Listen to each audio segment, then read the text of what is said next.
All right, guys. Our next project that Disney announced at or rather, that Lucasfilm announced at the Disney investors meeting, is not something I would have thought.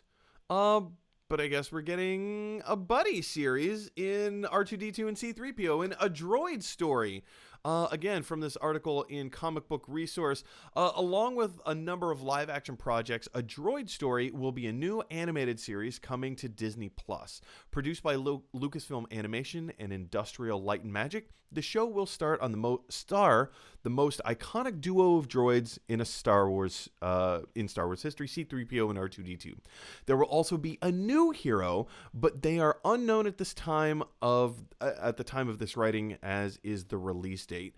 So that seems a little interesting, I guess. Interesting with an asterisk next to it.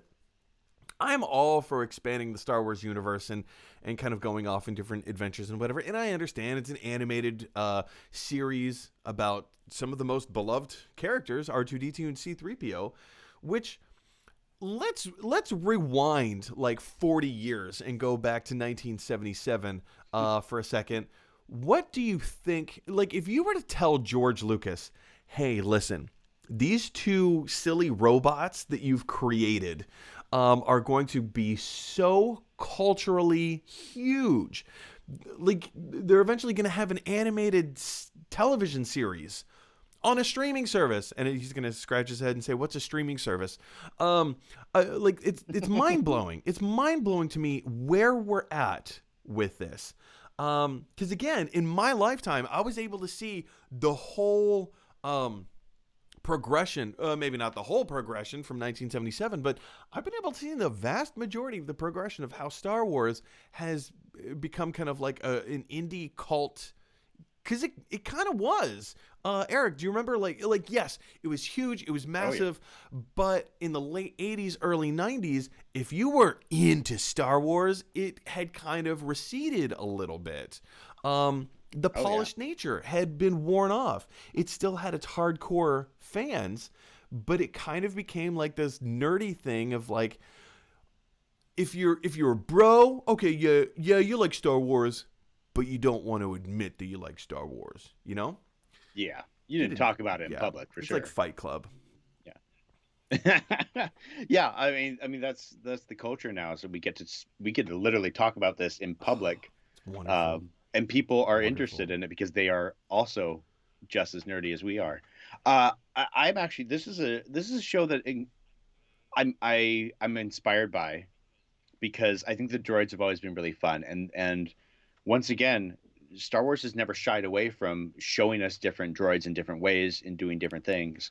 I think they've got a really cool opportunity. What came to mind when I read originally that there's a special guest, I went, cool, one more droid they're going to add into the mix because they've been doing that in pretty Because much why every not? new movie or Exactly. whatever, right?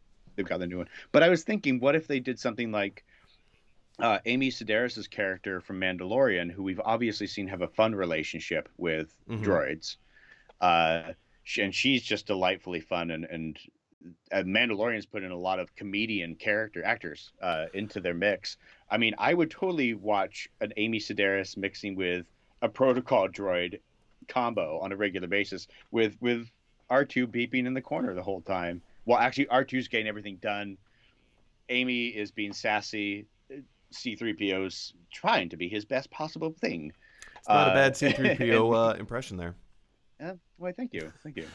Yeah, I could definitely see that happening. I see a droid story. That's what it's called, right? Yeah, a droid story. I Yeah, could see a droid story being geared more towards a much younger audience.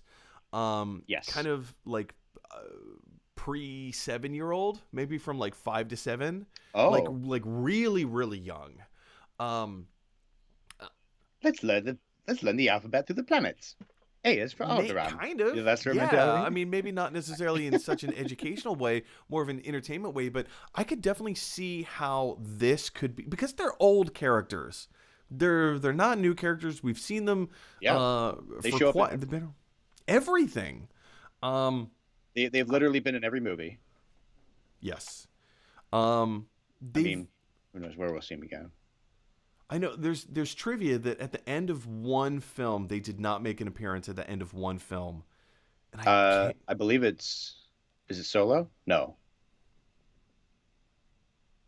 maybe Rogue. No, they're in Rogue. We know that.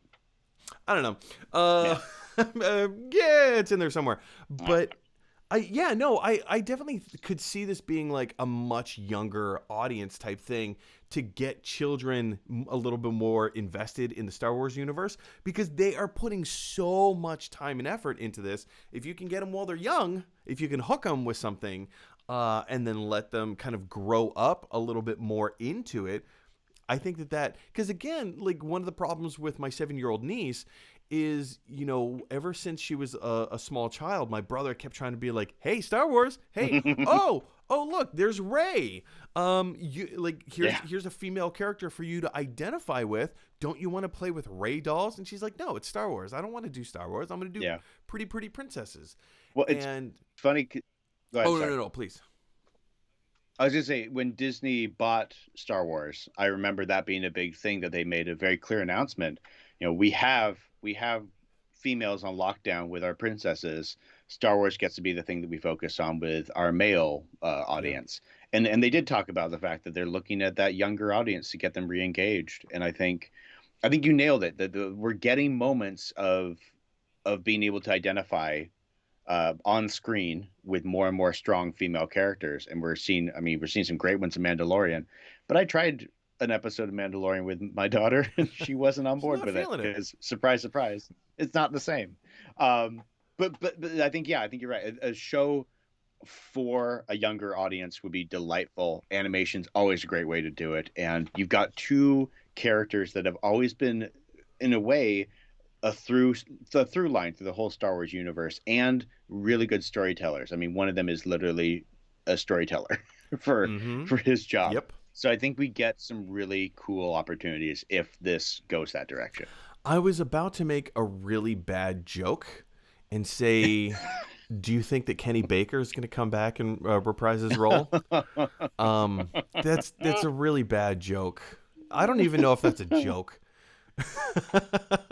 It's terrible. It's terrible. It makes you happy. If it makes, and I think that's the theme of a droid story. If it makes you happy, guys, is this the kind of thing that makes you happy?